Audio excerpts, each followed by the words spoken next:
Good morning students. आज जो हम लोग चैप्टर स्टार्ट करने जा रहे हैं अपना कंपाउंड इंटरेस्ट। कंपाउंड इंटरेस्ट से पहले जो है लास्ट हमने कंप्लीट किया था प्रॉफिट लॉस, जिसका ऑफलाइन मोड में हमने जो है लगभग सारा प्रॉब्लम करवाया था। ऑनलाइन क्लासेस में भी कुछ प्रॉब्लम हम करवा चुके थे। आज हमारा जो अगला टॉपिक है वो है कंपाउंड इंटरेस्ट। अब कंपाउंड इंटरेस्ट होता क्या है? तो कंपाउंड इंटरेस्ट को हम लोग हिंदी में कहते हैं चक्रवृद्धि ब्याज। सबसे पहले हमें यह जानना होगा कि हम लोग पहले जो है 7th क्लास में हम लोग ने पढ़ा था सिंपल इंटरेस्ट के बारे में। अब सिंपल इंटरेस्ट और कंपाउंड इंटरेस्ट में बेसिक डिफरेंस क्या होता है?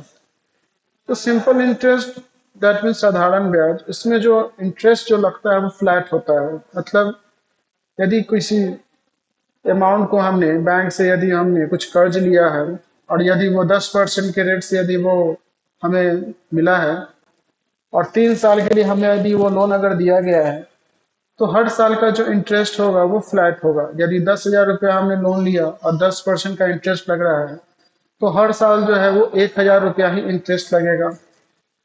जबकि कंपाउंड इंटरेस्ट में जो होता है वो इंटरेस्ट जो होता है फर्स्ट ईयर का, तो सिंपल इंटरेस्ट और कंपाउंड इंटरेस्ट दोनों सेम होता है, बट कंपाउंड इंटरेस्ट में जो नेक्स्ट ईयर से जो इंटरेस्ट जो लगता है वो प्रिंसिपल में ऐड हो जाता है। दैट मीन्स यदि अब 10,000 रुपया ही यदि हम कंपाउंड इंटरेस्ट पर 10% के रेट से 3 साल के लिए लिए हैं तो पहले साल का तो इंटरेस्ट हो जाएगा 1,000, बट नेक्स्ट टाइम जो होगा अब वह पहले साल का इंटरेस्ट और प्रिंसिपल ऐड होकर नेक्स्ट सेकेंड ईयर में जो है वो अब अमाउंट हो जाएगा और उस अमाउंट में 10% इंटरेस्ट पे करना होगा। मतलब इसमें इंटरेस्ट पे इंटरेस्ट जो है वो कैलकुलेट होता चला जाता है, इसलिए इसका नाम भी होता है चक्रवृद्धि ब्याज। चक्र की तरह जो है ये ब्याज यहाँ पे बढ़ता है। डिफिनेशन यहाँ पे हम लोग देख लेते हैं तो compound interest is the interest calculated on the original principal amount and all the accumulated interest from previous periods। इसको निकालने का जो फॉर्मूला हमारा होता है कंपाउंड इंटरेस्ट को हम लोग शॉर्ट में लिखेंगे क्या, सी आई। सी आई बराबर P one plus 100 to the power minus P, जहाँ पे पी का मतलब क्या होता है, प्रिंसिपल होता है। पी का मतलब क्या, प्रिंसिपल। पी का मतलब क्या होगा यहाँ पे, principal. Here P equal to principal. Principal मतलब कि मूलधन। आर का मतलब हो गया यहाँ पे क्या, रेट ऑफ इंटरेस्ट।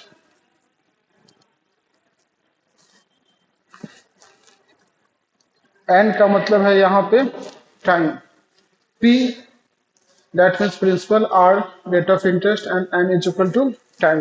तो ये हमारा कंपाउंड इंटरेस्ट का फॉर्मूला है, C I equal to P into 1 + R/100 to the power n-3। अब यही से यदि अमाउंट निकालना हो तो अमाउंट बराबर हो जाता है हमारा क्या, principal plus compound interest. Principal plus क्या, कंपाउंड इंटरेस्ट। जो भी हमारा प्रिंसिपल होगा उसको क्या करेंगे, कंपाउंड इंटरेस्ट को क्या कर देंगे, ऐड कर देंगे। और यदि डायरेक्ट प्रिंसिपल ही निकालना हो तो अमाउंट, सॉरी डायरेक्ट अमाउंट ही निकालना हो तो अमाउंट बराबर हम लोग फॉर्मूला लिख सकते हैं P into 1 + R/100 to the power n, है ना। इसके बाद नेक्स्ट जो होता है इसमें दो कंडीशन होता है इंटरेस्ट लगने का, जो है कंपाउंड इंटरेस्ट और इंटरेस्ट लगने का दो कंडीशन होता है। एक होता है, एक तो हम लोग यहाँ पे जो ईयरली की बात करें कि इंटरेस्ट जो है आपका सालाना लग रहा है। दूसरा केस होता है कि इंटरेस्ट आपका क्या लग रहा है, तो हाफ ईयरली लग रहा है, मतलब प्रत्येक 6 महीना पे ही जो है आपका इंटरेस्ट क्या लग रहा है, कैलकुलेट हो रहा है। तो उस केस में वेन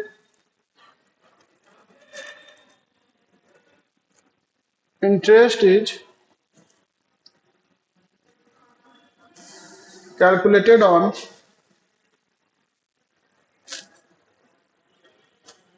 हाफ ईयरली। जब इंटरेस्ट जो होगा वो क्या होगा, हाफ ईयरली कैलकुलेट होगा। Where interest is calculated half yearly, when interest is calculated half yearly, then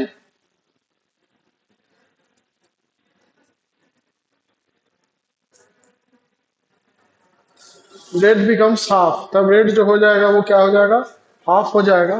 and time becomes double,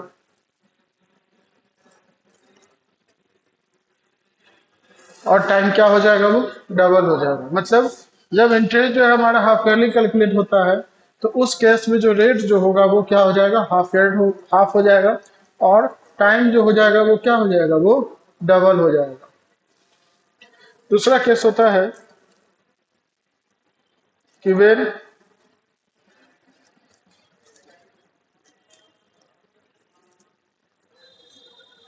interest is calculated on quarterly, जब इंटरेस्ट हमारा क्या लग रहा है, क्वार्टरली लग रहा है, then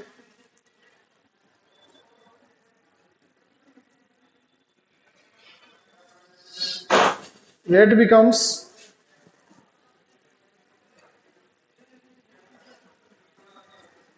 one fourth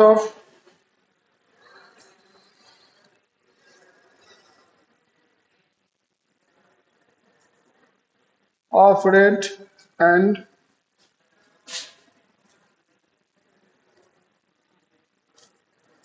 time will be multiplied by 4। तो जब क्वार्टरली जब इंटरेस्ट कैलकुलेट होता है तब रेट में जो है 4 से डिवाइड किया जाता है, रेट वन फोर्थ हो जाता है रेट का, और टाइम जो होता है उसमें क्या कर दिया जाता है, 4 से मल्टीप्लाई किया जाता है। आइए हम लोग इसमें कुछ बेस्ट पे कुछ एग्जांपल्स यहाँ पे हम लोग देखते हैं।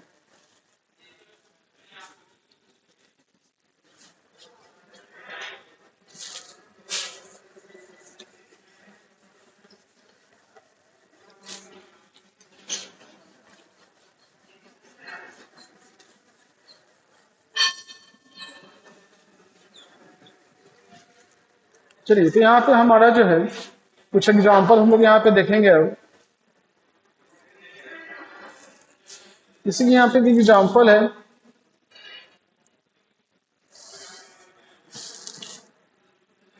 Find the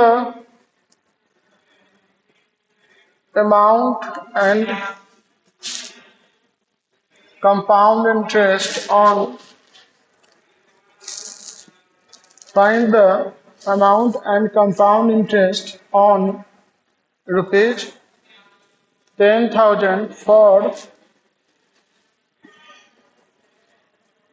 3 years at 10% per annum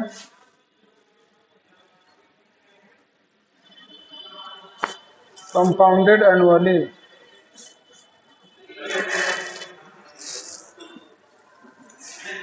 eight 10% compounded annually. मतलब यहाँ पर जो है अमाउंट और सीआई जो है निकालने को कह रहा है, जिसमें 10,000 रुपया 3 साल के लिए 10% कंपाउंडिंग एनुअली पे लिया गया है, 10% पर एनम कंपाउंडेड एनुअली। तो इसका सॉल्यूशन हम लोग कैसे करेंगे, तो सबसे पहले हम लोग यहाँ पर क्या निकाल लेंगे, तो डायरेक्ट हम लोग निकाल लेंगे क्या, अमाउंट कैलकुलेट कर लेंगे अमाउंट। तो अमाउंट का फॉर्मूला क्या हो जाएगा हमारा,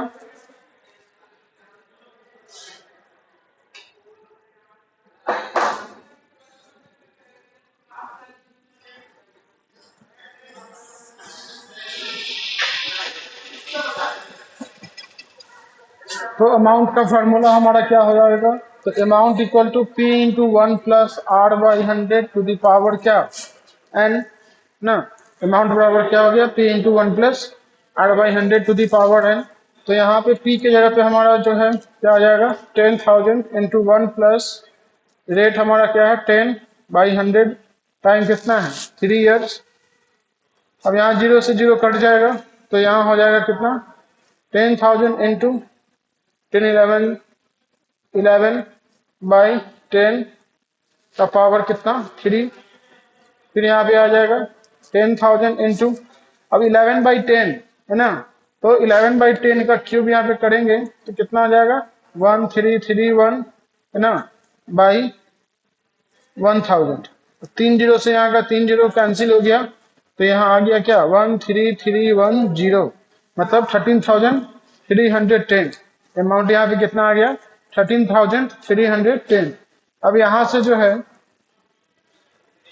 अब यहाँ से यदि हमें कंपाउंड इंटरेस्ट निकालना हो देयरफॉर CI बराबर, CI बराबर क्या हो जाएगा फॉर्मूला, तो वो हो जाएगा क्या अमाउंट माइनस प्रिंसिपल। CI बराबर क्या हो जाएगा अमाउंट माइनस प्रिंसिपल। अब अमाउंट हमारा कितना निकाले थे यहाँ पे, तो अमाउंट था हमारा 13,310 माइनस यहाँ प्रिंसिपल कितना है 10,000 है। इसमें से इसको हम लोग सब्ट्रैक्ट कर लेंगे तो कितना हो जाएगा 3,310। तो कंपाउंड इंटरेस्ट हमारा कितना आ गया 3,310। तो इस प्रकार का जो है बेसिक सवाल जो है ना, हम लोग इस फॉर्मूला पे आधारित बना सकते हैं। आइए देखते हैं कुछ और एग्जांपल्स। अगला जो हमारा एग्जांपल है जिसमें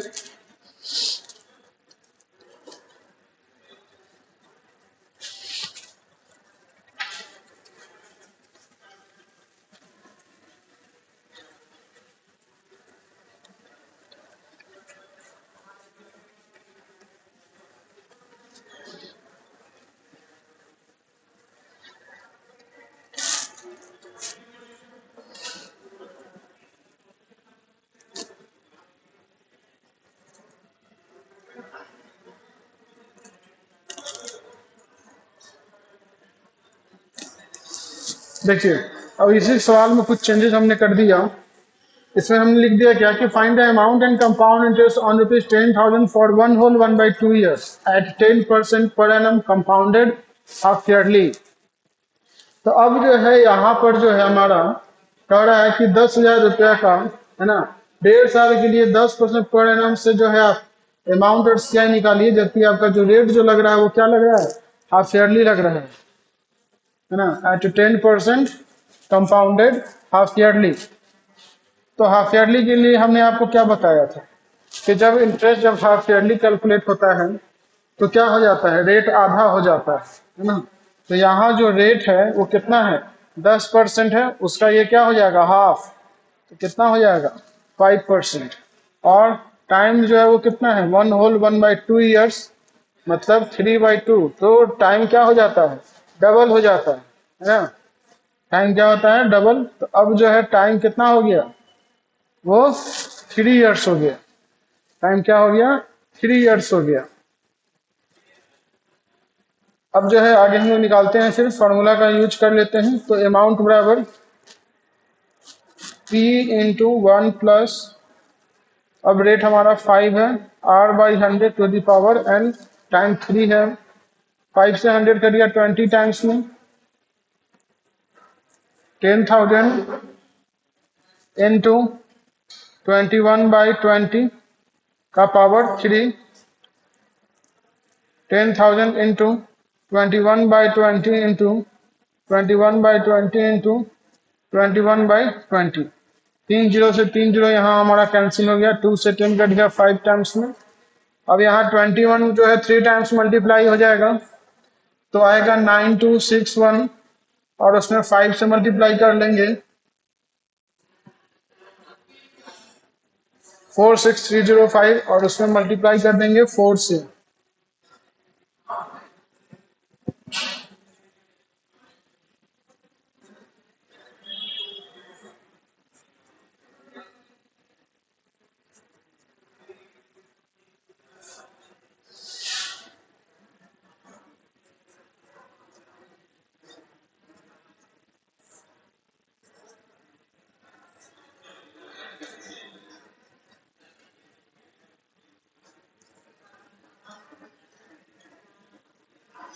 तो यहाँ पे हमारा अमाउंट कितना आ गया 11,576.25।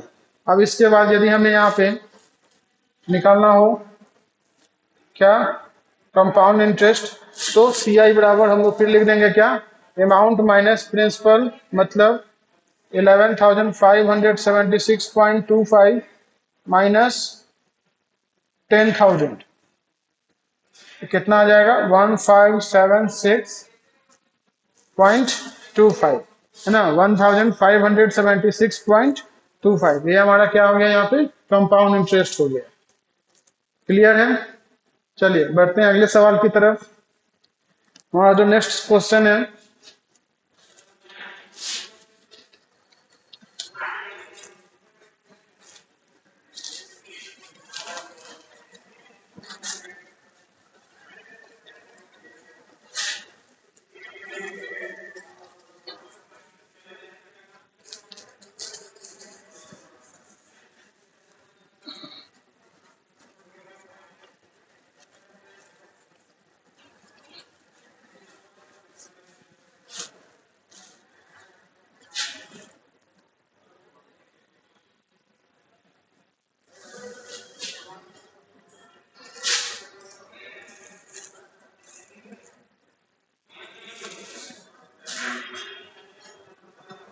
देखिए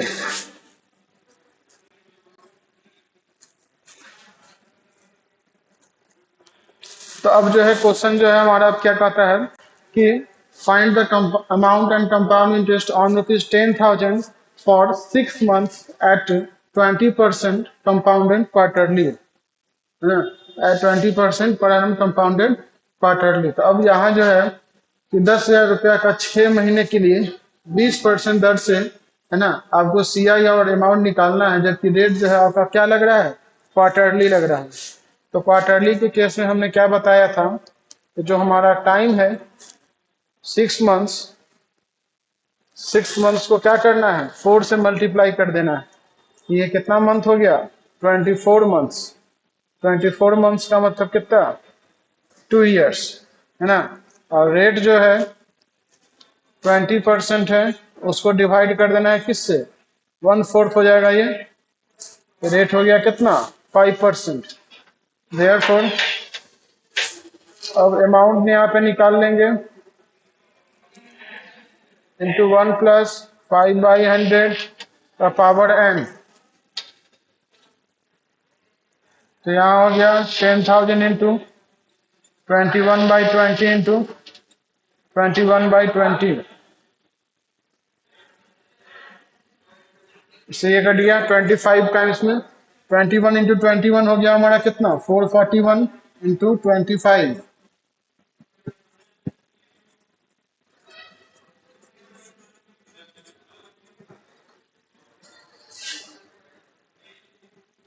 ये आ गया हमारा 11,025, मतलब 11,025, कितना आ गया 11,025। एंड देयरफॉर कंपाउंड इंटरेस्ट कितना हो जाएगा हमारा, तो वो हो जाएगा 11,025 माइनस 10,000, मतलब 1,025, है ना। तो अमाउंट कितना आया था 11,025, जबकि हमारा कंपाउंड इंटरेस्ट कितना आ गया 1,025। क्लियर है आप लोगों को? तो इसमें जो है ज्यादा कुछ करना नहीं है आप लोग को, बस फॉर्मूला याद रखना है और उसके बाद जो है आसानी से जो भी सवाल दिया जाएगा वो आपको बन जाएगा। कल जो है इस पे हम कुछ और सवाल आपका लेके आएंगे जिसमें आप लोगों को अमाउंट दिया रहेगा, है ना, टाइम दिया रहेगा, रेट निकालने को कहेगा, है ना, या रेट दिया रहेगा तो वहां पे आप लोग को टाइम फाइंड आउट करना होगा। फिर 2 साल का कंपाउंड इंटरेस्ट और सिंपल इंटरेस्ट के डिफरेंस निकालने का सवाल रहेगा।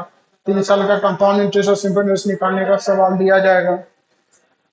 तो ये कुछ सवालों के साथ जो है मिलते हैं अगले क्लास में। आप लोग का जो होमवर्क रहेगा कि इस पे जो है आप लोग का जो एक्सरसाइज है उसको आप लोगों को बनाना है, और जो है कल हम कुछ और सवाल को लेकर आते हैं। तब तक के लिए बाय।